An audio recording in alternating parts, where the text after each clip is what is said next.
So our next panel is Beyond Operation Sindoor, Advancing India's Drone and Counter-Drone Strategies. Now, April was Pahalgam, and in the month of May came the swift and lethal response from the Indian Armed Forces, which broke the enemy at its knees. However, beyond the tactical brilliance, what stood out was the seamless integration of indigenous high tech systems into national defense, whether in drone warfare, layered air defense, or electronic warfare.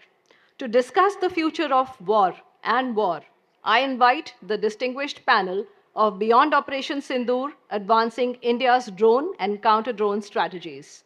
Talking about India's future, talking about India's defense forces, India's strengths. Good evening, everyone. First of all, big compliments to the conclave organizers for being able to go from wine to drones in quick succession. Not easy to do, I know, but very well done. I'd like to start by thanking General Indrabalan and Wing Commander Nijjar for their military service.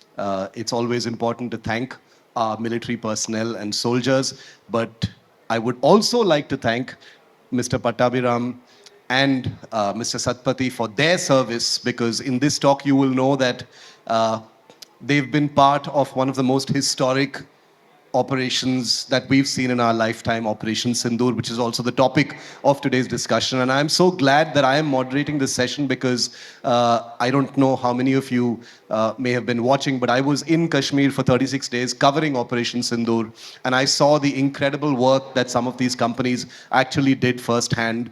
And it is truly something that I hope to be able to tell as a story one day. It's a real national service that they've done. So first of all, a big round of applause for the panel. Now, while I was, a very quick story before I begin this session, and it's an evocative subject that we're talking about today because it's drones. They're mysterious. Everyone knows what drones are. Everyone has an image when you use the word drone. But I doubt that many of us, and I mean me as well, fully appreciate just how big India is currently in drones, how far we've come, but critically how far we need to go before we can be a real power when it comes to drones. And believe me, all of the people we have here on our panel are not only stakeholders, but people with who are speaking to the government, people who have their products actually in live operations beyond Sindoor after the guns have fallen silent. When I was at the line of control reporting on Operation Sindoor, I actually saw Indian startup companies embedded with the Indian Army, with their drones actually conducting live combat operations. And it was one of the proudest moments for me, because we live in a country that is famous for bureaucracy, for procedure, for red tape, where small companies are often drowned by procedure and delays in decision making. And these were companies that were called at short notice, including, by the way, Mr. Satpathy's company. And they responded, they stepped up, they answered the national call, as it were, and they went to the line of control with their products, and they were part of an incredible operation. So that's why when I said thank you for your service, it wasn't just to the military personnel. So let me kick it off by asking General Indrabalan. We're talking about Operation Sindoor, sir. An incredible, an event that has just happened, which has, I am betting, thrown up a huge wealth of information, of data, of lessons, of learnings for India's drone industry. And by the way, India's drone industry has about 600 companies, if I'm not mistaken. About a third of those are small startups. Many of those are larger companies trying to do something with drones. But your opening comments, sir. Operation Sindoor and India's drone ecosystem. Thank you, Shiv, and thank you, the organizers of Swaraj, for such a lovely session. We've had a beautiful session before this about Swarajya. Let's see what we can do in drone industry to achieve the same Swarajya technically. Coming to Op Sindoor, I think we succeeded in Op Sindoor thanks to the industry and thanks to the Indian military for having been able to successfully deploy the drones and deter the enemy drones from coming in. both using technology that is there with India. However, I would like to say this with the rider so that we also learn the right lessons. We succeeded in Op Sindoor with assembled drones and possibly imported foreign parts, the electronics.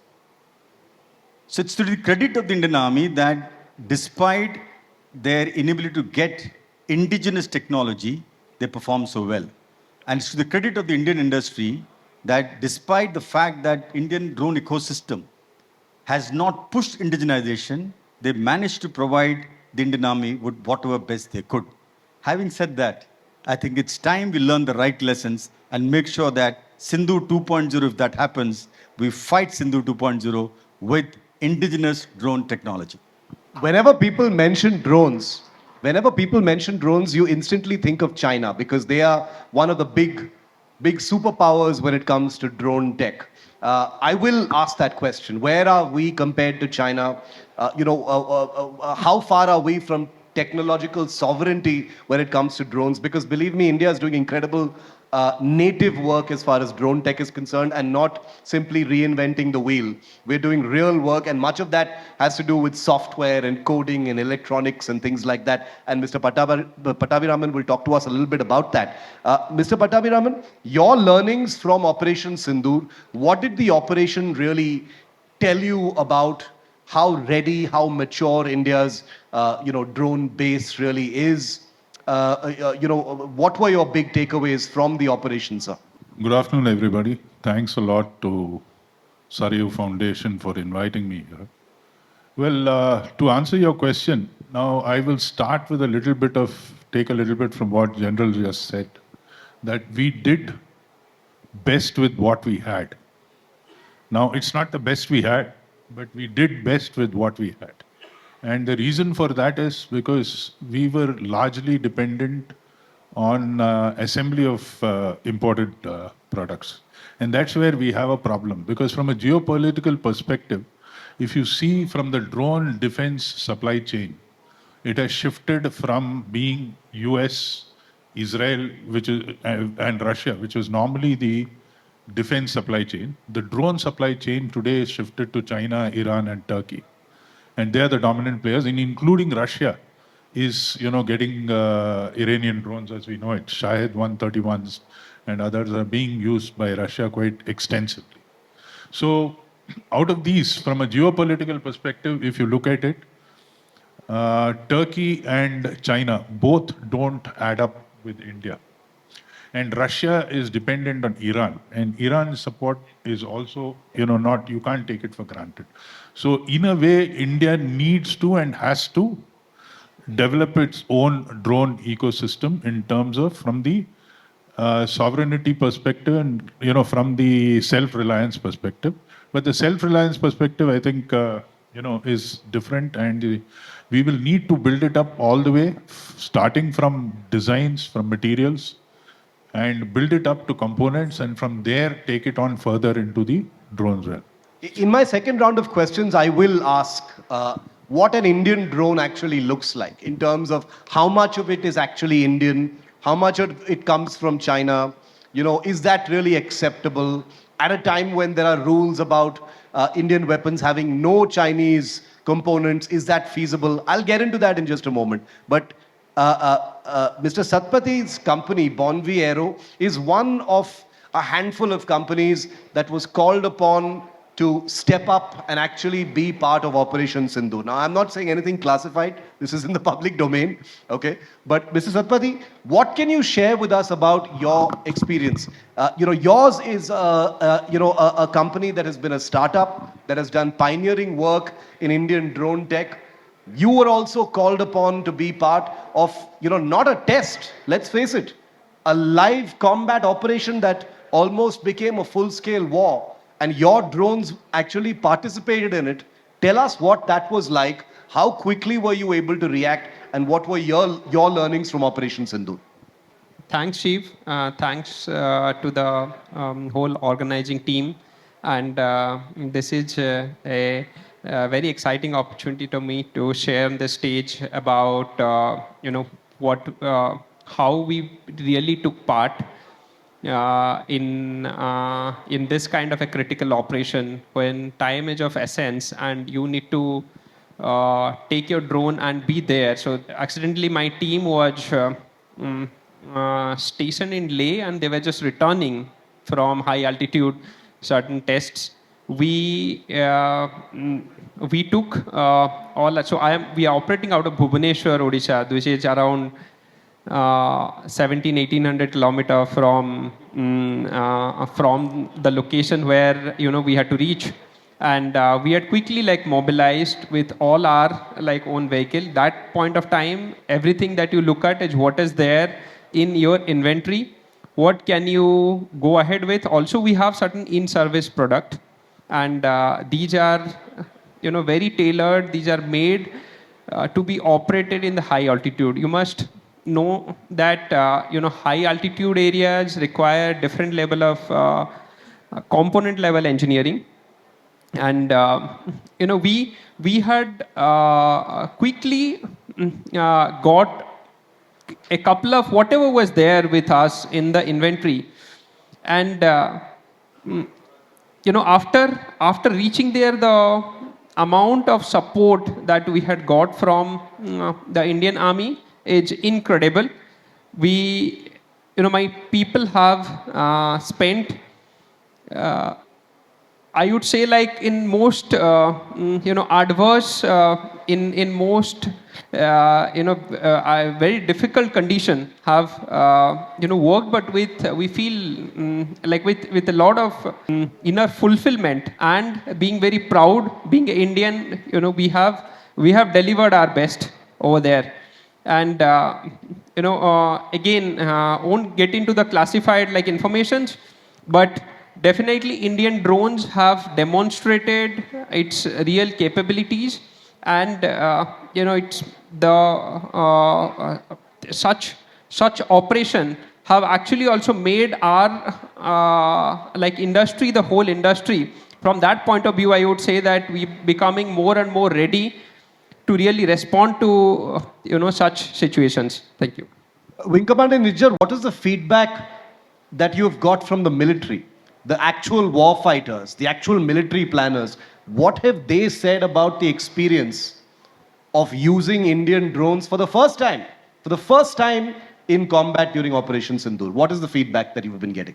Thank you, Shiv, and thank you for starting with Op Sindoor. As a third generation armed forces officer and a first generation entrepreneur, I also thank the organizers for allowing me to say my piece. See, the Chief of Army Staff commendation list, which came out just now, is very, very nice. And serial numbers 442 to 445 are all filled with drone civilians.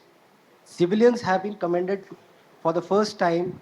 Drone, uh, industry leaders and companies. I'll not name the company right now, but there are people there, and there is an individual name there who has contributed with a. He's not a company. He's an individual. He's contributed with a something known as counter drone gun. It is mentioned. It's an open source. It is mentioned in that commendation list. So when we talk about these kind of stuff, I was as interested in what is happening as probably you were. You had the ringside view. I had the back end view in which I could, as a domain expert, I could make out what they must be going through. Hundreds of drones coming to you, and you have to defend your country with the air defense equipment which you have. You have to find out which one is the real threat, which one is. You have to sieve through them, and to the credit of our system operators and the support which we got, whether it's from DRDO, whether it's from private industry, we were prepared and we did extremely well. So that is all I can say right now. Uh, but the whole point is there are certain lessons which need to be learned, and we need to learn them quickly, because this drones and counter drones are here to stay as a part of modern day warfare. We are already seeing that happening in Ukraine, and every single place where the military action is taking place. So yes, we did extremely well in defending our assets, and uh, but we have to do even more better by learning from the learning right lessons and in our response as an industry in support of our armed forces. One last comment I would like to make here is that since the morning sessions, हम अपनी सांस्कृतिक धरोहर protect and build that, learn that, document that की हम बात कर रहे हैं. इसी तरह it's very important कि हमारा जो ecosystem है, जो garden हमने create किया है, it is supported well by the policies. And that policies are the ones which uh, need to be aligned to the industry requirements as well as to the requirements which are now coming from the armed forces. Just a small side story, since you said that I had an inside view from Srinagar. On May 10th, when the ceasefire was announced between India and Pakistan, me and my colleagues and all our media friends in our hotel in Srinagar, we were about to celebrate. And just as the celebration began, we heard drones over Srinagar. And the anti-drone guns started firing and things like that. And so obviously all the journalists began doing their breaking news saying ceasefire violated, ceasefire violated. And then we got a call from some of our friends in the Pakistan media saying these are drones that were launched before the ceasefire. They've just reached Srinagar now. So they're not part of a ceasefire violation. But anyway, on to more serious matters. This is an Indian drone ecosystem, General Indrabalan. And the public would like to know, do we have a fully Atmanirbhar drone yet? Like a fully indigenous homemade drone where every component, from the tiniest subsystem to the tiniest chip, everything is fully Indian? And how far are we away from that? What are the challenges for that? Thanks, Shiv. I think you asked a very, very important question. It's a question I think which the entire nation is waiting for. And all of us sitting here will like to know where are we on this. Because using drones in an operational environment is one part, but enjoying self-reliance in drone is another part, and having sovereignty in drone technology is completely different story.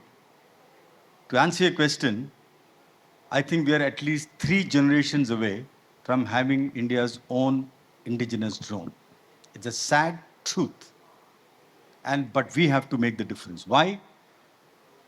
Because our drones today do not have the electronic components, the core electronic components comprising of the flight controllers, the navigation modules, the command and control link, and the GCS, which is truly entirely made in India. But having said that, because this is the brain and the nervous system of the drone. Having said that, there is light at the end of the tunnel. There are a good number of companies. I've done a survey in India of understanding how many companies are actually working at component level and system level, integration level work. And I've got names of 45 companies who have come up who are working on electronics, that is flight controllers. He is working on a flight controller himself, Zupa drones. They've done a great achievement. They've created the first flight controller of India. There are companies like Tola Labs. There are a few other companies which are working on all this. There are others who are working on C2 systems. So it's there. But if I were to assess that in the current movement space, we are at least a year away before we can put together a reasonably indigenous drone, which can depend on. But on a sovereign drone, when I said drone sovereignty or tech sovereignty, what does that mean? It means Swarajya. It means self-rule. The difference between self-reliance in technology and sovereignty in technology is, when you say self-reliance, it means you're able to manufacture, produce, deliver, and use what you have. But when you say technology sovereignty, it means you own the complete stack end to end, from the research books to the outcome product, to the supply lines, to the rich minerals, and the entire technology is owned by you, plus you have the authority to use it. That's when it comes to the ability to rule. So if India has to achieve drone superiority and become possibly top 3 drone companies in the world, we should not only aim at Atmanirbhar and self-reliance, we have to aim at drone sovereignty. Mr. Pattabhiraman, your company has done pioneering work in precisely what we're talking about here. Crossing the hurdles of dependence on foreign supply lines, I'm assuming. Tell us why it is so important to do that from your perspective as a company, and why it is also operationally important. What are the vulnerabilities that arise as a result of these dependencies? Uh, yeah, so just taking on from what General said, you see, we are a company who have developed the indigenous autopilot, and it is the entire stack that we have developed. So a stack of an electronic, what you call as a cyber physical stack of the electronics, or a drone cyber physical stack, consists of the hardware, and there is a firmware layer, which is a code layer that goes into the hardware. And then you have a control and communication protocol, which communicates between the hardware and the software that, or the UI that we are all used to. For example, now, if you look at it, you say Intel 7 is what you're using on your laptop. Now, Intel is a data computing architecture, which is the code that goes into it. Now, that architecture is designed on a PCB, but it's a code that makes the data processing change. So this is the code vulnerability of any electronics is in the code layer, not so much in the hardware layer. Now, today, for example, when we talk about vulnerability of a drone to hacking, the if you go deeper into it, now most of the components are made abroad. That I agree that we don't have component level manufacturing in India in electronics, but yes, PCB level manufacturing is what we do. So it is like we make the motherboard of the drone, but the processor that is used there is of what is available off the shelf, which is normally what is called as STM32 is the processor, which is a French company. But this company produces these STM32s in China, they produce it in Malaysia, they produce it in France, they produce it in the US. Now, all these have different cost factors because of the fact that the volume of production is different in each of these countries. So, but the good thing is each one of them have different part numbers. So you literally can choose a part number which is not associated with China. But even assuming that you do choose a part number, assume, that is produced in China, the vulnerability of a malware is there, but the point is that the component is produced for all sorts of things. The same processor is used in washing machines, it's used in TVs, it's used in all sorts of electronics. So a Chinese manufacturer to put a malware specifically for drone in that batch of production, I think is a little far-fetched in terms of, thinking. But what we need to do is, as General said, we have to get down the value chain. But for today, we can start with code vulnerability to be the main area that we address. And I think India has a lot of positives there because we've got a very strong software background. We've got an IT background, and that's where I think we should leverage our strengths today, which is in software and code, which is where the expansion of drones is also moving towards. So I think instead of trying to create a whole lot of hardware related barriers, I think we should use where our strengths lie and build on that to create stacks above which can be used and leveraged for various things. And to that point, indigenization is quite possible, and we are already doing it in Zupa.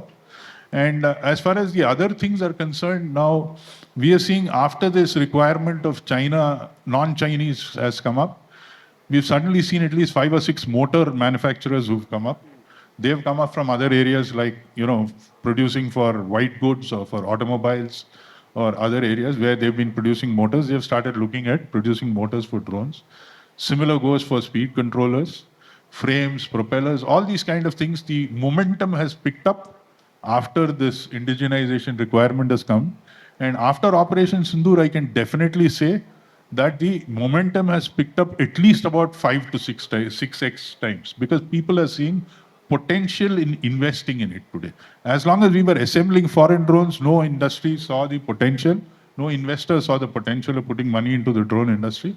But today, now that they're seeing this indigenous requirement coming up, we're seeing a lot of interest in investments. Mr. Satpathy, from your company's perspective, the indigenization challenge on some of these core technologies, as General Indrabalan said, the brains and the nervous systems of Indian drones are still not of Indian origin. Give us your perspective on how you are dealing with that. Definitely. See, I'll tell you what Bonviero builds. What are our core like expertise? We have built a platform, like an aerial platform. This can carry up to 50 kilos of payload. That means the total weight of that entire aerial platform exceeds like 150 to 200 kilos. And this when we started building this platform in the early like 2021 is when everybody was looking at us and saying, this is impossible because most of the drones that operate today in our skies are all up to maximum weights are all 3 to 5 kg. Otherwise, every other like platforms are all which are in tons or so. They are very different. They are not called drones. So we categorized and said ourselves that yes, these are aerial machines, and we will build it out of a not like what India is like a biggest importer of something called carbon fiber, and this is used in the drones very widely. We innovated there in the materials itself. We went with metal extrusions. And see, when we started, people said this is going to be too heavy, and this is, probably will have a lot of dead weight that we'll be carrying in the air. But we have proved over 2.5 years of building this is that this is very, very efficient, and it is even exceeding what these kind of flimsy materials which our neighbor country is producing at large and are supplying out us at a very low cost. Today, I can proudly say that my aerial machine can be put it onto a truck on a flatbed without having any kind of casing and can just be strapped. I can drive it from Bhubaneswar all the way up to Ladakh, take this out, put it on the ground, and do a takeoff operation within just 5 minutes. So that's the level of ruggedness we're talking about. Most of the machines that are operational today in high altitude areas up to like 15,000, 17,000 feet are doing self-flying operation. What do we mean by self-flying? Is these can take off from one point, and when it takes off, it requires like a ground control station and a pilot who would be just giving the command to take off. But at the other end, because this is carrying actually some kind of payload that can be very different kind of payloads, but say that it is taking some ration, or in a sector like Dras or Batalik, it is taking like cake, cabbage, and going and delivering in the other side. You do not need a pilot sitting over there. You do not need like anything, no infra, absolutely at zero infra. Navigating through mountains, it can cross multiple number of mountains, 2, 3, or 5, and can come down, land at an unprepared area. After the loads are taken out, it can again do a takeoff operation, self takeoff, and come back and land very safely. This is happening as we speak. So these are the technology that we have definitely built. It is a lot of computer algorithm, and a lot of them are AI based. Is the fact that it has to learn the environment. The more and more you fly, the better it learns like the environment. Now, what are the areas where we as an industry definitely need to like grow is we see a lot of growth is required in the testing infrastructures. These are aerial products, and in the areas of you say aerospace, and there are a lot of work that we need to do in the area of testing to really mature them, to say that they are very, very reliable and they can be integrated in the commercial space. Now we are talking about areas where we're flying all these machines are very remote spaces, coming into congested space where there is a lot of other machines are also flying, which is helicopters or aircrafts, and this is where testing plays a very big role, certification plays a very big role, and we definitely see there is a tremendous potential for the entire ecosystem and a lot of support of the government to come forward to make this happen. Thank you. Wing Commander Nijjar, we're almost out of time. I'll take a quick last word from all of you, starting with you, Wing Commander Nijjar. Give us a prescription of what the government can do now. We've seen the industry respond. We've seen the industry reach a degree of quite impressive maturity. There are some hurdles and speed bumps that need to be crossed. The ball, in some ways, is in the government's court now. They've got all the information, they've got all the data. They need to do some things right now. What are those things the government needs to do? Without boring the audience, I'll just be very brief. See, we have to understand there's a lot of history reading people here. We have had everything with us. In fact, Jaguar engines entirely are being produced in India, including the blade cutting and everything. But we don't have an engine of our own. There are certain things which we need to understand with the intellectual capital. I'm sure you will understand. There is a point when we develop up to a certain level where we are about to reach the summit. Something significant happens that just brings us down. There are certain events, and I'm not talking about drone industry right now. I'm talking about generally in indigenization sector. Certain event, that Rubicon which we need to cross at that point, a certain event happens that brings us down and we start from scratch again. So we need to guard against that. That is the first point.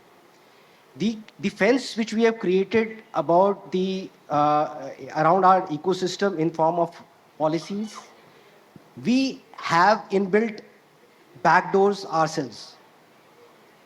Knowingly, policymakers will understand. These backdoors have to be guarded and guarded well, because the purpose for which these backdoors were kept were often misused or often used to do other kind of things. So we need to be very, very careful about that. So policy making has to be a steady ship in which these backdoors have to be very, very well guarded, as well as whatever weeds which have come in, they have to be identified and removed. And all the policy bottlenecks, especially in terms of testing centers, as well as indigenization guidelines, have to be in hand in glove with the industry. That means you can't demand, as a policy, you can't demand something which does not exist in India. So if you demand that, that may not get serviced. So we should be in hand in glove, and let's build it together. That is what is the message. General Indrabalan, 3 specific prescriptions that you would like to give us. Sure. One should be, we should all be as spirited as the previous spirited conversation. And I hope the Swarajya is going to give us some spirited conversation after this. Okay. Now, having said that, I think 3 areas where we need to really work. One is Drone Rule 21. I'm saying this because the Drone Rule 21 was designed in 2019, published in 2022 January. It was designed to promote the drone industry in India. But what we need is a drone rule which promotes the Indian drone industry. I hope you understand what I'm trying to say. This says everything. Point number 2. We are still dependent on navigation in foreign powers. I fought the Kargil war. During Kargil war, our GPSs were spoofed. We reached the long location, and Kargil committee report says India needs its own Navik. Even today, we don't have a sovereignly dependable Navik. Our drones are still flying on GPS, GNSS, Galileo, and Baidu. This needs to change. We need to have our own Navik, fully operational, at least 11 satellites up there and flying. Third thing is indigenization content framework needs to be designed and spoken out so that Indian drone industry takes off by providing indigenization content and not on L1 basis. And last point, we need patient capital, which develops, it puts itself on technology. Thank you. Very, very sharp prescriptions there. And I know that the government is listening. Mr. Pattabhiram, we will end with you, your prescription, what the government needs to do. See, I'll put it very short. I think as you said it, and as we discussed all along, the industry has stepped up, the industry has come into a certain level. We, of course, might not have had the optimum systems to do what we wanted, but we did what we could with what we had. And this is what I had said at the start itself. So I think that needs to be heard, and the government, and more specifically the defense authorities, need to understand that they need to have a more coherent approach to, building the drone industry rather than spurts and starts. So every time we have a problem, we have a jump in requirement. Every time the problem goes away, we forget about it, and then we come to the next problem. So I think that has to change a little, and we need to move towards a more coherent development of an industry. And the second point is, I think we need to, also understand and create a framework for identifying technology. You need to figure out where the technology, just give me 2 minutes. It took us 9 years to get a patent in India for our computing architecture. A patent lasts for 20 years. 50% is gone. I have only 50% left. It took me 9 years to get a patent. And this was for a patent that was funded by the government of India through the Department of Science and Technology. So there has to be a repository to be able to take these technology companies, identify them, take them, and nurture them to grow to global levels. Thanks. Shiv, I have a point. Yeah, quick last point. Okay, sure. Definitely, I just want to end with like 2 points. I think massive education, everything that we are speaking is all, massive education is required, really. I think we all belong to some states, and each of these states and the central government put together should create ecosystems and dedicated ecosystem for this industry to grow. Because this can happen in the form of like every other industry is doing. For semiconductor, we have huge parks coming up. And for drones also, there are many states already doing, but I believe that this has to happen at a very fast speed. If we want to scale very rapidly, we definitely need to, come up with various creative ideas of coming up with new infrastructures and talent pool to really, pull up this ecosystem. Thank you. So what is clear to me, at least as we end this session, is that India has all the ingredients. It has the expertise, it has the will, it has the political capital as well.